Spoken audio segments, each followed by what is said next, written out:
Deməli qardaş, Ağcabədə Gənclik restoranında oturmuşuq. Gülvarlı olan çox super kababçıda Səttam. Səttama zarafat edəcəm. Səttam mənim qohumumdur. Bizə də super stolacı var da meyvəsinə kimi, badamına kimi maşallah olsun. Hər şey superdir, təmizlikdən də razıyam. Amma onu bir dənə zarafat edəcəm. Bu zarafatdan onun xəbəri olmayacaq. Bu bir dənə afisantı çağıraq. Afisantı çağıraq. Görək nə vəziyyətdir. Qardaş! Qardaş, bura gəl qardaş! Buyurun merhaba. Nə var nə yox? Sos var. Qardaş, bunu kim hazırlayır? Bunu Səttam, Power. Povermi. Onu çağır da bir dənə. Bilsən, Normal, ne problem? problem də öyle qardaş. Bir dənə sən onu çağır bura başına. Elə Pover'in özünü götür gəl buraya sən. Ben bunu bir dənə hazırlamı var. Ben ne diyeceğim sana? Bir dənə çağır, bir dənə çağır.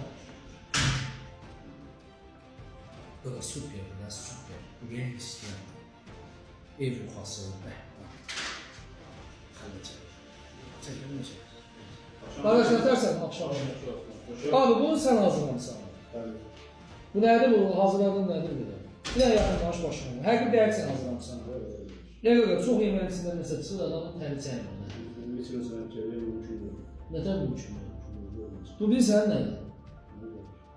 Bu şəhanədir, şəhanə. Bilməm, istəyir özünü alışır. Sən nətər oldun? Mənə dedin, bunlar nə? Kızım. Çəkdir, əzim burada xərbət Kızım çəkdir. bağlam məkanında hər süper. Maşallah olsun, həqiqətən də superdir, səndən razıyım. İstərim bir zarafat eləyəm. Bəlkə gözləmədən oldu, ya biraz tələsdi.